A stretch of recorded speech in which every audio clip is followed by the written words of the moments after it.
नमस्कार, दिल्ली न्यूज में आपका बहुत बहुत स्वागत है। चलिए देखते हैं आज की 25 फटाफट काम की और महत्वपूर्ण बड़ी खबरों को। पर इससे पहले वीडियो को लाइक करना बिल्कुल ना भूलें। दिल्ली में 20,625 बोरवेल होंगे सील। अवैध भूजल दोहन पर जुर्माना लगाने की भी योजना। दिल्ली जल बोर्ड ने एनजीटी को बताया है कि राजधानी में कम से कम 20,625 अवैध बोरवेल की पहचान की है। दिल्ली जल बोर्ड का कहना है कि भूजल दोहन को रोकने के लिए संबंधित क्षेत्रों के जिला मजिस्ट्रेटों को इन अवैध बोरवेल को सील करने के निर्देश जारी किए गए हैं। यही नहीं, डीजेबी का यह भी कहना है कि वह अवैध भूजल दोहन पर जुर्माना लगाने की भी योजना बना रही है। इसे अंतिम रूप देने की प्रक्रिया चल रही है। अब केवल दिल्ली सरकार के पर्यावरण विभाग से इस बारे में मंजूरी का इंतजार है। आपकी आचार संहिता उल्लंघन की शिकायतों पर ईसी का संज्ञान। दिल्ली के सीईओ से जांच करने को कहा। आम आदमी पार्टी की शिकायत पर संज्ञान लेते हुए भारतीय निर्वाचन आयोग ने दिल्ली के मुख्य चुनाव अधिकारी को आचार संहिता उल्लंघन की जांच करने, तथ्यों का पता लगाने और आदर्श आचार संहिता के अनुसार तत्काल उचित कार्रवाई करने को कहा है। साथ ही कार्रवाई की रिपोर्ट आयोग को भेजने के लिए भी कहा है। जारी हुआ सीटीईटी दिसंबर परीक्षा का रिजल्ट देखे डाउनलोड लिंक। सीबीएसई ने दिसंबर 2024 में आयोजित केंद्रीय शिक्षक पात्रता परीक्षा के परिणाम घोषित कर दिए। जो भी उम्मीदवार सीटीईटी परीक्षा में बैठे थे वो आधिकारिक वेबसाइट ctet.nic.in पर जाकर रिजल्ट चेक कर सकते हैं। उम्मीदवार रोल नंबर की मदद से अपने रिजल्ट देख सकते हैं। आतिशी संजय सिंह की बड़ी मुश्किलें। संदीप दीक्षित ने ठोका 10 करोड़ का मानहानि केस। नई दिल्ली विधानसभा क्षेत्र से कांग्रेस उम्मीदवार संदीप दीक्षित ने मुख्यमंत्री आतिशी और आम आदमी पार्टी के सांसद संजय सिंह पर बेबुनियाद आरोप लगाते हुए मानहानि और आपराधिक मामला दायर किया। दीक्षित ने कहा कि इन नेताओं ने उन पर भाजपा से फंड लेने के आरोप लगाए थे जो पूरी तरह निराधार हैं। दिल्ली एनसीआर में फिर लागू हुआ ग्रेड 3 की पाबंदियां। राजधानी में ठंड का प्रकोप बढ़ने के साथ ही हवा बेहद खराब हो गई है। ऐसे में वायु गुणवत्ता प्रबंधन आयोग ने दिल्ली एनसीआर में आज से एक बार फिर ग्रेडेड रिस्पांस एक्शन प्लान 3 लागू कर दिया है। इसके तहत निर्माण व विध्वंस कार्यों पर रोक लगा दी गई है। वहीं BS3 पेट्रोल और BS4 मालवाहक वाहनों का प्रवेश बंद हो गया है। केवल जरूरी सामान लाने वाले वाहनों को इसमें छूट दी गई है। जाट समाज को लेकर अरविंद केजरीवाल ने पीएम मोदी को लिखा पत्र। आम आदमी पार्टी के प्रमुख अरविंद केजरीवाल ने दिल्ली विधानसभा चुनाव में आरक्षण कार्ड खेल दिया है। उन्होंने जाट समुदाय को साधते हुए आरोप लगाया कि प्रधानमंत्री नरेंद्र मोदी और गृह मंत्री अमित शाह ने दिल्ली के जाटों से 4 बार ओबीसी लिस्ट में जोड़ने का वादा किया, लेकिन इसे पूरा नहीं किया। पूर्व मुख्यमंत्री ने प्रधानमंत्री नरेंद्र मोदी को लेटर भी लिखा है और दिल्ली के जाटों के साथ 5 अन्य जातियों को केंद्र की ओबीसी लिस्ट में शामिल करने की मांग की है। दिल्ली में 2 सीटों से लड़ने की अटकलों पर अरविंद केजरीवाल ने तोड़ी चुप्पी। दिल्ली विधानसभा चुनावों का ऐलान हो चुका है। 5 फरवरी को दिल्ली में वोटिंग होनी है। चुनावों के ऐलान से पहले ऐसी अटकलें लगाई जा रही थी कि पूर्व सीएम अरविंद केजरीवाल दिल्ली की 2 सीटों से विधानसभा चुनाव लड़ेंगे। गुरुवार को एक प्रेस कॉन्फ्रेंस के दौरान आम आदमी पार्टी के संयोजक अरविंद केजरीवाल ने सभी अटकलों पर ब्रेक लगाते हुए अपना मूड बता दिया है। अटकलों को खारिज करते हुए केजरीवाल ने कहा कि वो सिर्फ 1 सीट से चुनाव लड़ेंगे। दिल्ली पुलिस के 23 अधिकारियों को एलजी से मिली स्पेशल पावर।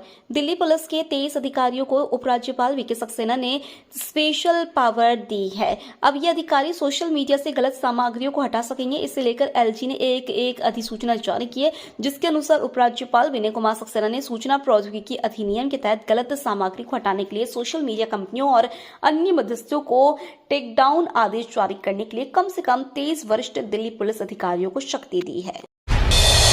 भविष्य युद्ध में नहीं बुद्ध में है। 18वें प्रवासी भारतीय दिवस सम्मेलन में पीएम मोदी ने दिया मंत्र। प्रधानमंत्री नरेंद्र मोदी गुरुवार को ओडिशा के भुवनेश्वर में 18वें प्रवासी भारतीय दिवस सम्मेलन के उद्घाटन कार्यक्रम में पहुंचे। ओडिशा के मुख्यमंत्री मोहन चरण मांझी भी इस अवसर पर मौजूद रहे और पीएम मोदी ने कहा, हमारी इस विरासत का ये वही बल है जिसकी प्रेरणा से आज भारत दुनिया को कह पाता है कि भविष्य युद्ध में नहीं बुद्ध में है। प्रवेश वर्मा के घर तुरंत रेड हो। चुनाव आयोग जाकर अरविंद केजरीवाल की डिमांड। आम आदमी पार्टी के राष्ट्रीय संयोजक अरविंद केजरीवाल गुरुवार को दिल्ली की मुख्यमंत्री आतिशी, सांसद संजय सिंह और पंजाब के मुख्यमंत्री भगवंत मान के साथ नई दिल्ली स्थित निर्वाचन आयोग के दफ्तर पहुंचे, जहां उन्होंने मुख्य चुनाव आयुक्त राजीव कुमार से मुलाकात करते हुए उन्हें एक चिट्ठी सौंपी। इस दौरान उन्होंने भाजपा नेता प्रवेश वर्मा के घर तुरंत छापा मारने की मांग की और दिल्ली की वोटर लिस्ट में मतदाताओं के नाम जोड़ने हटाने को लेकर भाजपा पर हेरफेर करने का आरोप लगाया गया है। केजरीवाल के पक्के वोटर्स को तोड़ेगी बीजेपी। अमित शाह ने संभाला मोर्चा। दिल्ली में विधानसभा चुनाव के लिए अब 1 महीने से भी कम का वक्त रह गया है। प्रधानमंत्री नरेंद्र मोदी की 2 रैलियों के बाद अब गृह मंत्री अमित शाह भी दिल्ली दंगल में मोर्चा संभालने जा रहे हैं। मोदी की तरह शाह भी अपने अभियान की शुरुआत आम आदमी पार्टी के सबसे बड़े वोट बैंक को अपनी ओर खींचने की कोशिश के साथ करेंगे। महाकुंभ 2025 में अडानी का महासहयोग, प्रयागराज में रोज 1 लाख भक्तों को बांटेंगे महाप्रसाद। मशहूर उद्योगपति गौतम अडानी की कंपनी अडानी ग्रुप ने अंतर्राष्ट्रीय कृष्ण भावनामृत संघ के साथ मिलकर उत्तर प्रदेश के प्रयागराज में चल रहे महाकुंभ मेले में महाप्रसाद सेवा का आयोजन किया। इस सेवा के तहत प्रतिदिन लगभग 1 लाख भक्तों को महाप्रसाद वितरित किया जाएगा, जिसमें 18,000 सफाई कर्मी भी शामिल होंगे। महाप्रसाद में रोटी, दाल, चावल, सब्जियां और मिठाई शामिल होंगी। दिल्ली में कांग्रेस की चुनावी तैयारी। 13 जनवरी को राहुल गांधी करेंगे रैली को संबोधित। दिल्ली में आगामी विधानसभा चुनाव के बीच एक बड़ी खबर सामने आई है। 13 जनवरी को कांग्रेस सांसद और लोकसभा में विपक्ष के नेता राहुल गांधी एक चुनावी रैली को संबोधित करेंगे। दिल्ली में चुनाव आयोग तारीखों का ऐलान कर चुका है। खाद्य सुरक्षा के लिए कृषि क्षेत्र में नई तकनीक अपनाना जरूरी। कृषि क्षेत्र में उत्पादकता और लचीलापन बढ़ाने के लिए हाइब्रिड ब्रीडिंग और बीज नवाचार की परिवर्तनकारी क्षमता के जरिए खाद्य सुरक्षा चुनौतियों का समाधान करने के लिए कृषि विशेषज्ञों ने आधुनिक तकनीक को तेजी से अपनाने पर जोर दिया। कृषि क्षेत्र में आधुनिक तकनीक के बारे में बात करते हुए जोधपुर के किसान और कृषि विशेषज्ञ चंदा राम ने ईटीवी भारत से कहा, हाइब्रिड या आधुनिक तकनीक किसानों के लिए अच्छी है, लेकिन इसका इस्तेमाल करने से पहले किसानों को इसके बारे में शिक्षित करने की जरूरत है, क्योंकि वे इस पद्धति से सभी फसलों का चयन नहीं करते हैं। अगले महीने फ्रांस की विजिट पर होंगे पीएम मोदी। दिल्ली चुनाव के बाद दौरा संभावित। भारत और फ्रांस के बीच 2 बड़े रक्षा सौदों को अंतिम रूप दिया जा रहा है। इस बीच उम्मीद है कि प्रधानमंत्री नरेंद्र मोदी फरवरी में फ्रांसीसी राष्ट्रपति एम्मानुएल मैक्रों की मेजबानी में आयोजित आर्टिफिशियल इंटेलिजेंस एक्शन समिट के लिए पेरिस का दौरा कर सकते हैं। सूत्रों के मुताबिक पीएम मोदी का ये दौरा दिल्ली विधानसभा चुनाव 2025 के खत्म होने के बाद हो सकता है। भारत में एचएमपीवी के फिर सामने आए नए केस, अलर्ट जारी। कोरोना वायरस जैसे एचएमपीवी के गुरुवार को 2 केस मिले हैं। पहला मामला उत्तर प्रदेश का है। लखनऊ में 60 साल की महिला पॉजिटिव पाई गई है। वहीं मीडिया रिपोर्ट्स के मुताबिक गुजरात के हिम्मतनगर में 8 साल के बच्चे के पॉजिटिव होने की बात कही जा रही है, जिसके बाद स्वास्थ्य विभाग में अलर्ट जारी कर दिया गया है। देश का दूसरा सबसे प्रदूषित शहर बना गाजियाबाद। एक दिन की मामूली राहत के बाद गुरुवार को गाजियाबाद में अचानक प्रदूषण का स्तर बढ़ गया। दिल्ली के बाद गाजियाबाद देश का दूसरा सर्वाधिक प्रदूषित शहर रहा। गाजियाबाद का AQI 332 रहा, जबकि दिल्ली 357 AQI के साथ सबसे ज्यादा प्रदूषित रही। इस तरह अचानक प्रदूषण का स्तर बढ़ने से सांस लेने में तकलीफ है। सत्येंद्र जैन पर मुकदमा चलाने के लिए पर्याप्त सबूत, ईडी का दावा। ईडी ने गुरुवार को अदालत में कहा कि आपके पूर्व मंत्री सत्येंद्र जैन पर मुकदमा चलाने के लिए पर्याप्त सबूत है। ईडी ने धन शोधन मामले में जैन के खिलाफ आरोप तय करने के लिए राउत रेवेन्यू कोर्ट से अनुरोध किया है। विशेष न्यायाधीश जितेंद्र सिंह ने मामले में गुरुवार को ईडी की दलीलें सुनी। अदालत ने जैन के खिलाफ प्रस्तावित आरोप के बिंदु पर एजेंसी से कुछ स्पष्टीकरण मांगे हैं। यूपी बीजेपी का नया अध्यक्ष कौन, लिस्ट पहुंच गई दिल्ली। विनोद तावड़े दिल्ली लौट गए हैं। बीजेपी के राष्ट्रीय महासचिव 2 दिनों के दौरे पर लखनऊ थे। इस दौरान उन्होंने पार्टी के कई नेताओं से मुलाकात की। यूपी बीजेपी का नया अध्यक्ष कौन, विनोद तावड़े इसी मिशन पर लखनऊ गए थे। ठीक 2 साल बाद यूपी में विधानसभा चुनाव होने, मतलब बीजेपी के नए प्रदेश अध्यक्ष पर चुनाव की जिम्मेदारी भी होगी। पिछले लोकसभा चुनाव में पार्टी का प्रदर्शन बहुत खराब रहा था। महाकुंभ में 100 बेड के अस्पताल से लेकर एयर एम्बुलेंस तक की व्यवस्था।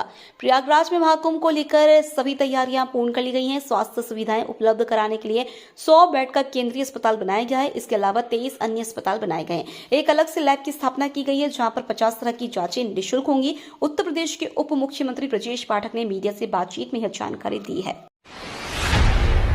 भारत ने ऐतिहासिक कदम उठाया, जीनोम इंडिया प्रोजेक्ट की शुरुआत पर बोले पीएम मोदी। प्रधानमंत्री Narendra Modi genome India project पर देश को संबोधित कर रहे हैं। उन्होंने कहा, भारत ने रिसर्च की दुनिया में बहुत ही ऐतिहासिक कदम उठाया। 5 साल पहले जीनोम इंडिया प्रोजेक्ट को स्वीकृत किया गया था। इस बीच कोविड की चुनौतियों के बावजूद हमारे वैज्ञानिकों ने बहुत मेहनत से इस प्रोजेक्ट को पूरा किया है। सीएम योगी ने किया मीडिया सेंटर का उद्घाटन। उत्तर प्रदेश के मुख्यमंत्री योगी आदित्यनाथ ने महाकुंभ मेला क्षेत्र में तैयारियों का जायजा लिया और साथ ही मीडिया सेंटर का भी उद्घाटन किया। इस अवसर पर उन्होंने कहा कि यह सौभाग्य की बात है कि डबल इंजन की सरकार को इस महाकुंभ के आयोजन की तैयारियों का मौका मिला। उन्होंने कहा कि 10,000 एकड़ की भूभाग को महाकुंभ के लिए तैयार करना एक चुनौतीपूर्ण कार्य था और 2.5 से 3 महीने के अंदर इसे तैयार किया गया है। ममता बनर्जी ने केंद्र से गंगा सागर मेले को राष्ट्रीय मेला का दर्जा देने की मांग की। पश्चिम बंगाल की मुख्यमंत्री ममता बनर्जी ने गंगा सागर मेला को राष्ट्रीय मेला का दर्जा देने की मांग की है। सीएम ममता ने कहा है कि हम लंबे समय से गंगा सागर को नेशनल मेला बनाने का मांग कर रहे हैं, लेकिन केंद्र ने दर्जा अभी तक नहीं दिया। हमारी सरकार आने के बाद इस मेले का खर्चा राज्य सरकार बोर्ड से होता है। 26 जनवरी समारोह के दौरान पन्नू करवा सकता है आतंकी हमला, सुरक्षा बढ़ाने के निर्देश। खालिस्तानी आतंकी गुरपंत सिंह पन्नू 26 जनवरी समारोह के दौरान या तो आतंकी हमला कर सकता है या फिर देश विरोधी पोस्टर व दीवारों पर नारे लिखने जैसी हरकतें करवा सकता है। हालांकि दिल्ली पुलिस की कड़ी कार्रवाई को देखते हुए वह कोई रिस्क नहीं लेना चाहता। दिल्ली पुलिस आयुक्त संजय अरोड़ा की अध्यक्षता में दिल्ली पुलिस मुख्यालय में बुधवार को हुई इंटर स्टेट कोऑर्डिनेशन बैठक में खुफिया विभाग ने ये इनपुट दिए हैं। खुफिया विभाग के इनपुट के बाद वह विधानसभा चुनावों को देखते हुए दिल्ली पुलिस अलर्ट मोड में आ चुकी है। दिल्ली चुनाव को लेकर जेपी नड्डा ने चुनाव कमेटियों के साथ किया मैराथन मीटिंग। दिल्ली विधानसभा चुनाव की घोषणा के बाद पहली बार गुरुवार को बीजेपी राष्ट्रीय अध्यक्ष जेपी नड्डा प्रदेश पदाधिकारियों और अलग अलग चुनाव कमेटियों की प्रमुख के साथ मीटिंग किया। मैराथन मीटिंग सुबह 10 बजे से शुरू हुआ। मीटिंग पहले प्रदेश के वरिष्ठ पदाधिकारियों के साथ हुई, उसके बाद एक एक कर कमेटियों के प्रमुख के साथ मीटिंग का प्लान तैयार किया गया है। ये तो थी आज की बड़ी खबरें। रोजाना ऐसी ही सबसे पहले अपडेट पाने के लिए चैनल को सब्सक्राइब करना बिल्कुल ना भूलें। धन्यवाद।